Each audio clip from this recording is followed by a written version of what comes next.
Good morning students. आज हम लोग कोलराउस नियम का सेकंड अनुप्रयोग पढ़ेंगे। देखिए, पिछली क्लास में हमने क्या पढ़ा था? कोलराउस नियम को पढ़ा था। उस नियम को मैं रिवाइज करूंगा। कोलराउस का नियम क्या था?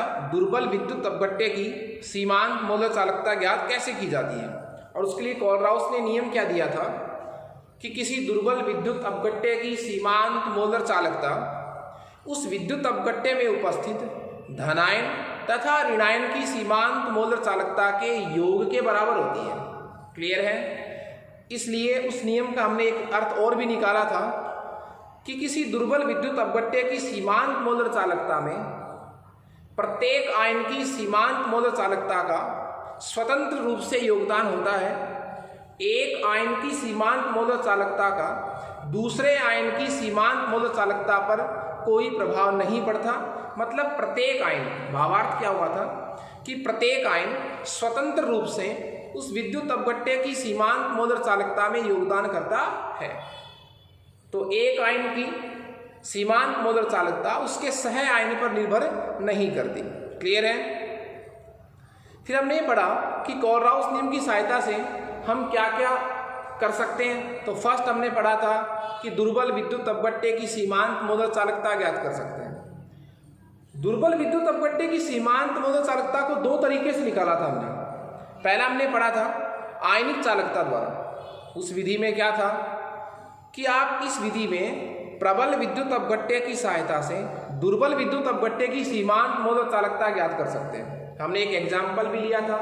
दुर्बल विद्युत अपघट्य था हमारे पास एसिटिक अम्ल। एसिटिक अम्ल की सीमांत मोलर चालकता हमने तीन प्रबल विद्युत अपघट्य पदार्थ सोडियम एसीटेट, HCl और सोडियम क्लोराइड की सहायता से ज्ञात की थी। दुर्बल विद्युत अपघट्य की सीमांत मोलर चालकता ज्ञात करने की दूसरी विधि भी है। उस विधि का नाम है आयनों के अभिगमनांक द्वारा। आयनों के अभिगमनांक द्वारा। देखिए, आज हमारा जो टॉपिक है वो है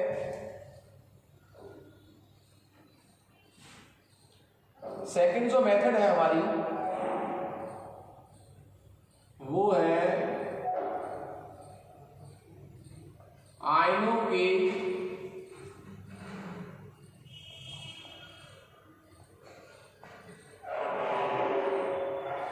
अभिगमनांक से। आयनों के अभिगमनांक से किसी भी आयन का जो अभिगमनांक होता है, किसी भी आयन का जो अभिगमनांक होता है वो उस विद्युत अपघट्य उस आयन की सीमांत मोलर चालकता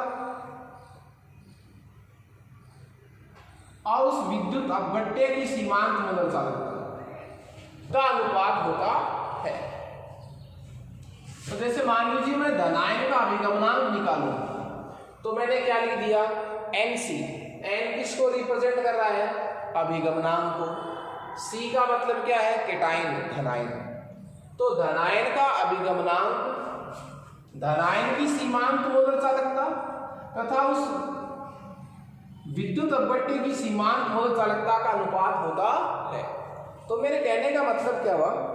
यदि आप किसी आयन का अभिगमनांक निकालना चाह रहे हैं तो सूत्र क्या होता है? किसी आयन का अभिगमनांक उस आयन की सीमांत मोलर चालकता तथा विद्युत अपघट्य की सीमांत मोलर चालकता का अनुपात होती है। तो मैंने धनायन के लिए सूत्र लिखा है, उसी तरह मैं किसके लिए सूत्र लिख सकता हूं? Na, anion. ऋणायन का अभिगमनांक क्या होगा? ऋणायन की सीमांत मोलर चालकता बटा विद्युत अपघट्य की सीमांत मोलर चालकता। क्लियर है? हमारे पास धनायन के अभिगमनांक का सूत्र आ गया है और ऋणायन के अभिगमनांक का सूत्र आ गया है। आप इन अभिगमनांकों की सहायता से धनायन और ऋणायन की सीमांत मोलर चालकता ज्ञात कर सकते हैं। तो समीकरण नंबर 1 और समीकरण नंबर 2 आप ये कह सकते हैं। समीकरण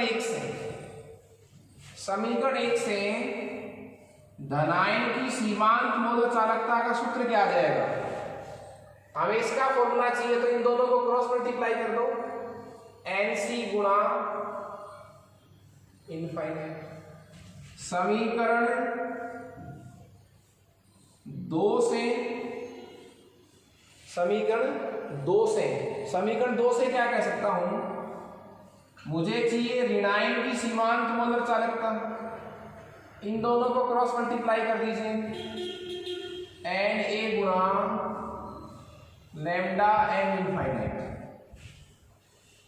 कोलराउस का नियम क्या कहता है कि आपको यदि विद्युत अपव्यय की सीमांत मोलर चालकता ज्ञात करनी है तो आप धनायन तथा ऋणायन दोनों की सीमांत मोलर चालकता का योग कर सकते हैं।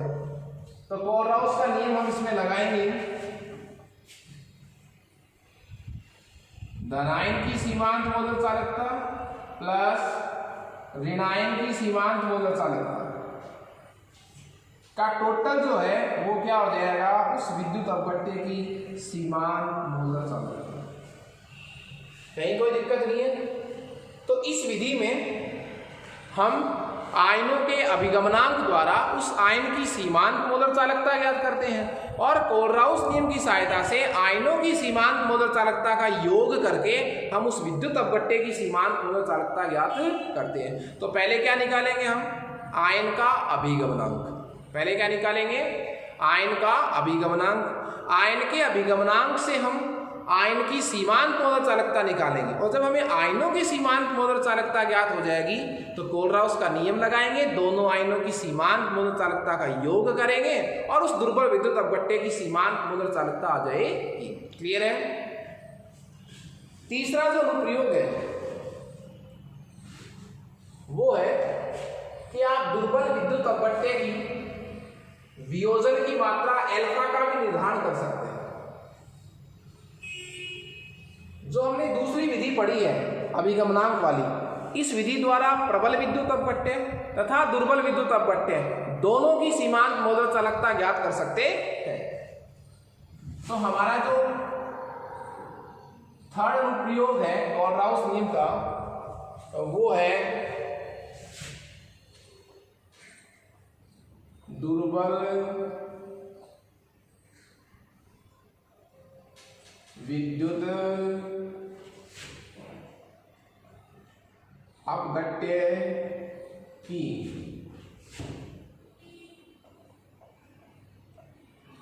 वियोजन की मात्रा, दुर्बल विद्युत अपव्यय के वियोजन की मात्रा अल्फा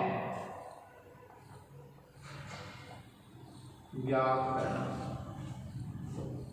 तो देखिए उसके लिए फॉर्मूला है, दुर्बल विद्युत अपव्यय के वियोजन की मात्रा को अल्फा से डिनोट करते हैं। अल्फा बराबर हो जाएगा lambda m c upon lambda m infinite.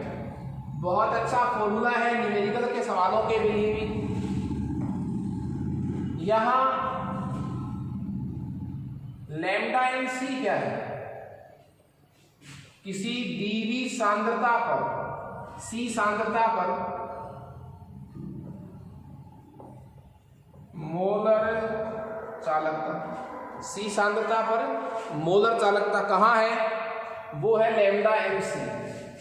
और लैम्डा m इनफाइनाइट क्या है, अनंत सांद्रता, शून्य सांद्रता पर मैं क्या कह सकता हूं, शून्य सांद्रता पर। और क्या लिख सकता हूं, अनंत तन्यता पर। और क्या कह सकता हूं, मैं कह सकता हूं सीमांत स्टेज पर, C सांद्रता पर मोलर चालकता और ये शून्य सांद्रता पर मोलर चालकता। तो यदि किसी दुर्बल विद्युत अपव्यय के वियोजन की मात्रा यदि आपको अल्फा निकालनी हो तो आप उस विद्युत अपव्यय की C सांद्रता पर मोलर चालकता में शून्य सांद्रता पर मोलर चालकता का भाग लगा सकते हैं। C सांद्रता पर मोलर चालकता में सीमांत मोलर चालकता का जब आप भाग लगाएंगे तो उस दुर्बल विद्युत अपव्यय के वियोजन की मात्रा अल्फा आ जाएगी। हम प्रबल विद्युत अपव्यय के लिए अल्फा की बात क्यों नहीं करते, क्योंकि प्रबल विद्युत अपव्यय वो होते हैं जो लगभग पूर्णतया वियोजित हो जाते हैं। लेकिन दुर्बल विद्युत अपघट्य की कुछ मात्रा शेष रह जाती है। तो हमें यह आवश्यक हो जाता है कि कितनी मात्रा वियोजित हुई है, कितनी मात्रा अवियोजित रही है। इसलिए अल्फा की जो वैल्यू है वो हम किसके लिए निकालते होंगे, दुर्बल विद्युत अपघट्य के लिए।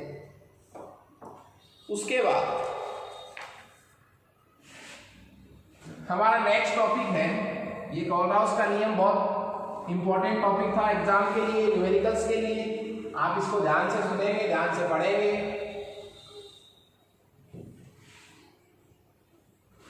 नेक्स्ट टॉपिक जो हमारा है वो है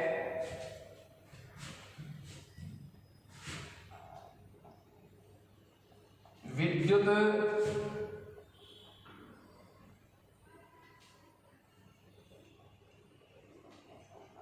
अपघटनी विलयनों की चालकता का मापन। विद्युत अपघटनी विलयनों की चालकता का मापन। देखिए चालकता का सूत्र क्या होता है, 1/r, 1 बटा प्रतिरोध से क्या आ जाएगी, चालकता आ जाएगी।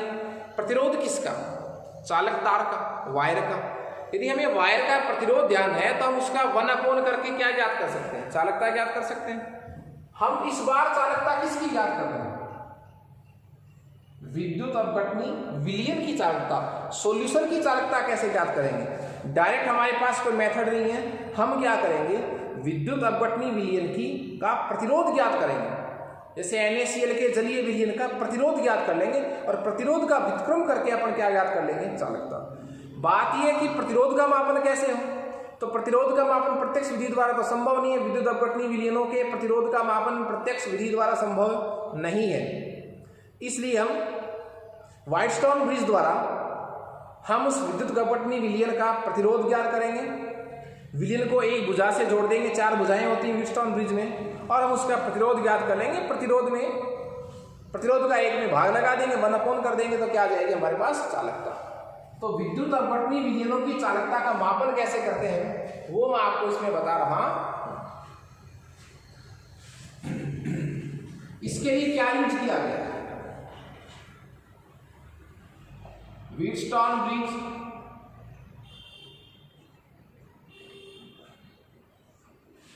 विद्युत अपघटनी विलयनों का प्रतिरोध किसके द्वारा ज्ञात किया जाएगा, व्हाइटस्टोन ब्रिज द्वारा।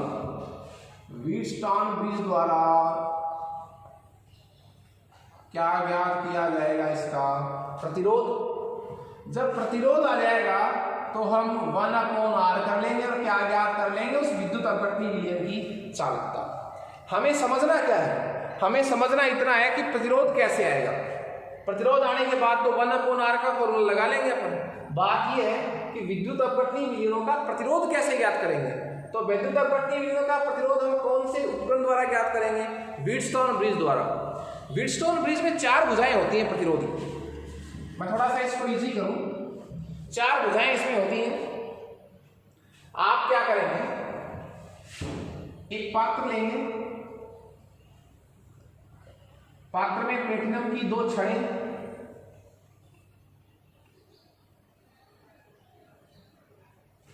पात्र में क्या करेंगे, प्लेटिनम की 2 छड़ें। ये किसकी छड़ें हैं, ये है प्लेटिनम की छड़। प्लेटिनम की छड़ है, इसमें विद्युत अपघटनी विलयन को भरा गया है। ये क्या है, विद्युत अपघटनी विलयन। विद्युत अपघटनी विलयन इसमें भरा गया है। प्लेटिनम की 2 छड़ें, दोनों को तार द्वारा जोड़ा गया है और व्हाइटस्टोन ब्रिज की एक भुजा से इसको जोड़ दिया जाता है। व्हाइटस्टोन ब्रिज की कितनी भुजा होती है, 4।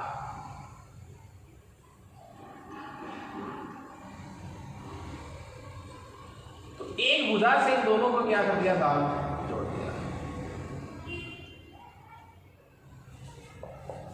ठीक है, तो करते क्या है, जिस विद्युत अपघटनी विलयन का आपको प्रतिरोध ज्ञात करना है, उस विद्युत अपघटनी विलयन को एक पात्र में भरा जाता है। प्लेटिनम की 2 छड़ें लगाई जाती हैं, छड़ों को तार द्वारा जोड़कर हम इस पूरे इंस्ट्रूमेंट को, जिसको हम चालकता सेल भी कह सकते हैं, भाई ये विलयन चालकता प्रदर्शित करता है, इसलिए हम इसको क्या कहते हैं, इस इंस्ट्रूमेंट को विद्युत अपघटनी सेल भी कह सकते हैं। तो इस सेल को हमने क्या किया, जिस विलयन की हमें चालकता ज्ञात करनी, जिसका प्रतिरोध ज्ञात करना है, उसको व्हीटस्टोन की एक भुजा से हमने जोड़ दिया। कैसे जोड़ा, एक पात्र में इसको भरा, प्लेटिनम की 2 छड़ें लगाई और एक भुजा से जोड़ दिया इसको।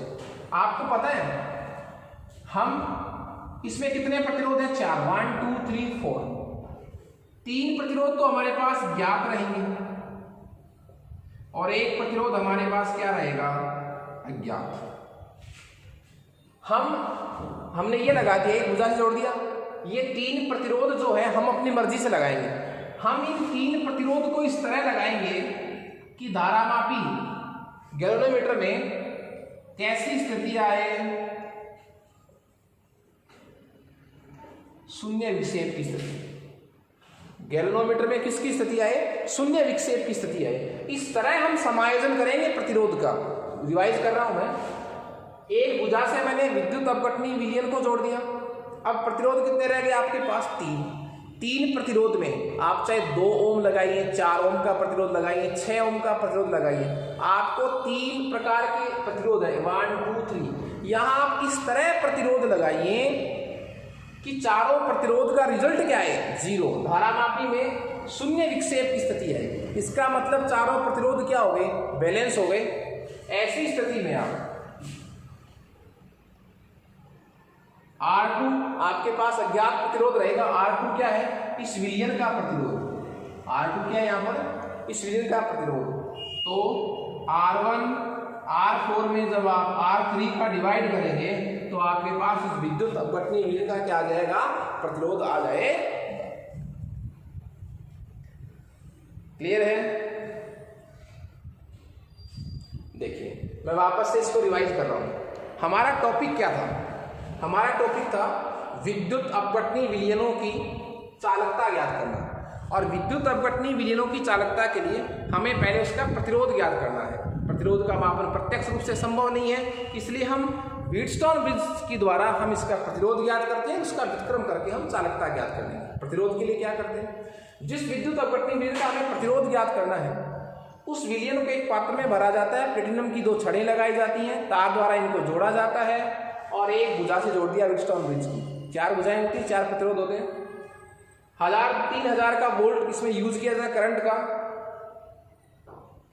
तो इन 3 प्रतिरोधों को हम इस तरह सेट करेंगे कि धारामापी में विक्षेप कैसा आए, शून्य विक्षेप आए। और धारामापी में जब शून्य विक्षेप आएगा उस समय हम इस सूत्र को काम में ले सकते हैं। ये 3 प्रतिरोध आपने लगाए थे, 1 4 3, 3 प्रतिरोध आपने लगाए थे। R2 क्या है, अज्ञात प्रतिरोध, मतलब इस विलयन का प्रतिरोध। तो कैसे आएगा, पहले और चौथे प्रतिरोध में आप तीसरे प्रतिरोध का क्या लगा दें, भाग लगा दें। ये वाला टॉपिक जो आपके फिजिक्स में भी आएगा तब आपको और अच्छी तरह समझ में आ जाएगा। ठीक है, आपको इसमें ओनली थ्योरी याद रखनी है, डायग्राम का इतना कोई इंपॉर्टेंस नहीं है। चैप्टर में देखिए हमने अभी तक विद्युत अपघटनी सेलों को पढ़ा है। स्टार्टिंग में मैंने आपको बताया था सेल ऊर्जा के स्रोत होते हैं, सेल हमें एनर्जी देते हैं। उसका रीजन क्या है कि सेलों में रेडॉक्स अभिक्रिया संपन्न होती है। सेलों में कौन सी अभिक्रिया संपन्न होती है, रेडॉक्स अभिक्रिया। तो सेलों में ऊर्जा का जो स्रोत होता है वो एक्चुअली किसकी वजह से है, रेडॉक्स अभिक्रियाओं की वजह से। ठीक है, सेल 2 प्रकार के पढ़े थे हमने, विद्युत अपघटनी सेल और विद्युत रासायनिक सेल। विद्युत अपघटनी किसको कहा गया था, वे सेल जिनमें हम धारा प्रवाहित करते हैं, हमें पदार्थ मिलता है।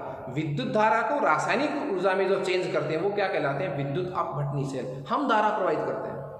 एक होता है विद्युत रासायनिक सेल जिसमें रासायनिक ऊर्जा विद्युत ऊर्जा में परिवर्तित होती है। मेरे कहने का मतलब ये हुआ कि कोई पदार्थ जो है उससे हमें धारा मिलती है। तो विद्युत अपघटनी सेलों में हम धारा प्रवाहित करते हैं, जबकि विद्युत रासायनिक सेल हमें धारा प्रदान करते हैं। तो एक दूसरे के विपरीत हैं। अब तक जो हमने पढ़ा था वो विद्युत अपघटनी सेलों के बारे में पढ़ा था। आज हमारा टॉपिक है विद्युत रासायनिक सेल, इलेक्ट्रोकेमिकल सेल। तो हमारा जो नेक्स्ट टॉपिक है वो है विद्युत रासायनिक सेल।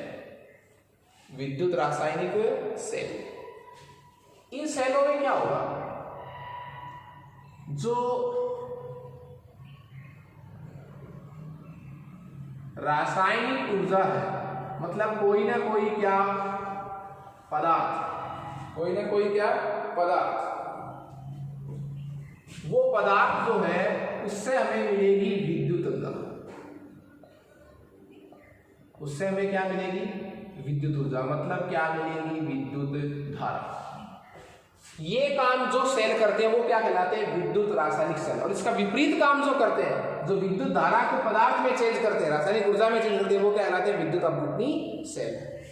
विद्युत जो रासायनिक सेल है, इसमें हम अध्ययन करेंगे एक सेल का एक एग्जाम्पल अपन लेंगे, और वो लेंगे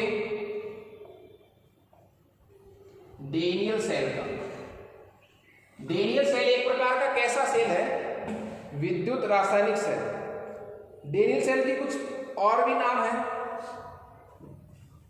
जिसको मैं गैल्वनी सेल कह सकता हूं, वोल्टीय सेल भी कह सकता हूं। ये सब नाम इसी के हैं। ओके, तो देखिए, जो विद्युत रासायनिक सेल होते हैं उनमें अलग ही पैटर्न होता है साहब, और वो पैटर्न क्या है हम इसके डायग्राम से समझेंगे। और जब दोनों प्रकार के सेल हम पढ़ लेंगे तो हमारा नेक्स्ट टॉपिक क्या होगा, विद्युत अपघटनी सेल और विद्युत रासायनिक सेल में क्या अंतर होता है। देखिए, हम सेल बनाएंगे साहब इसके,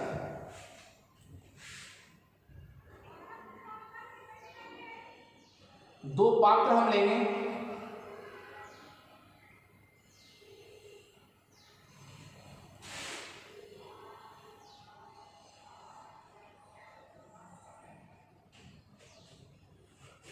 दो पात्र लिए हैं, भिन्न भिन्न दो पात्र हैं। एक पात्र में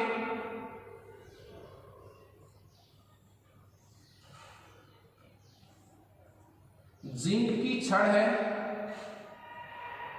एक पात्र में किसकी छड़ है, जिंक की छड़ है। दूसरे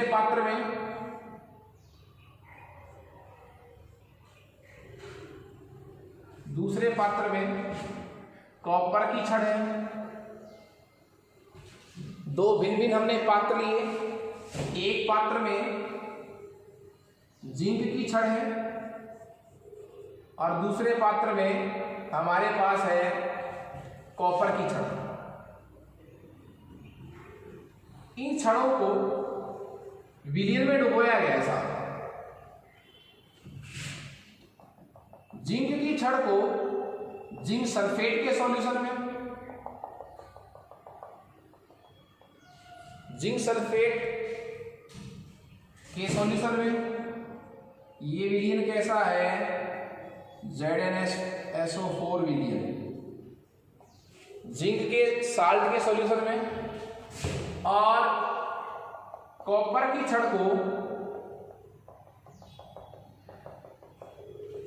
छड़ को हमने डुबोया है कॉपर सल्फेट विलयन में। क्लियर है?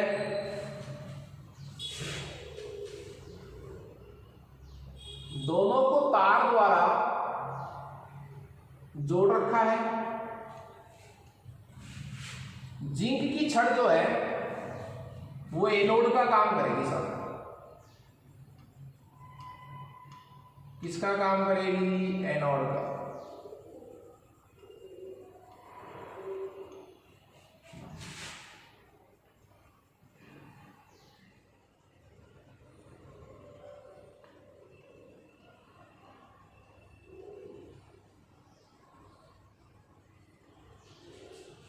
ये छड़ हमारे पास कॉपर की है। दोनों पात्रों के सॉल्यूशन को हमने लवण सेतु द्वारा जोड़ा है। एक यू आकार की नलिका होती है। लवण सेतु क्या होता है? यू आकार की नलिका होती है जिसमें अक्रिय प्रकार का विद्युत अपघट्य भरा रहता है।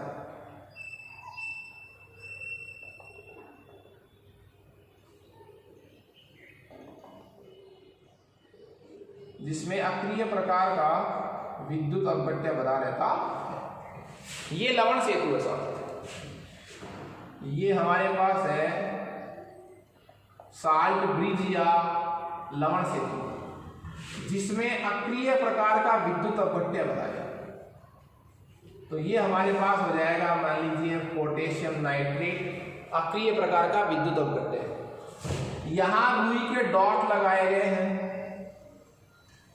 तो मैं इनको क्या कहूंगा, ये रुई के क्या है, डॉट। क्लियर है? देखिए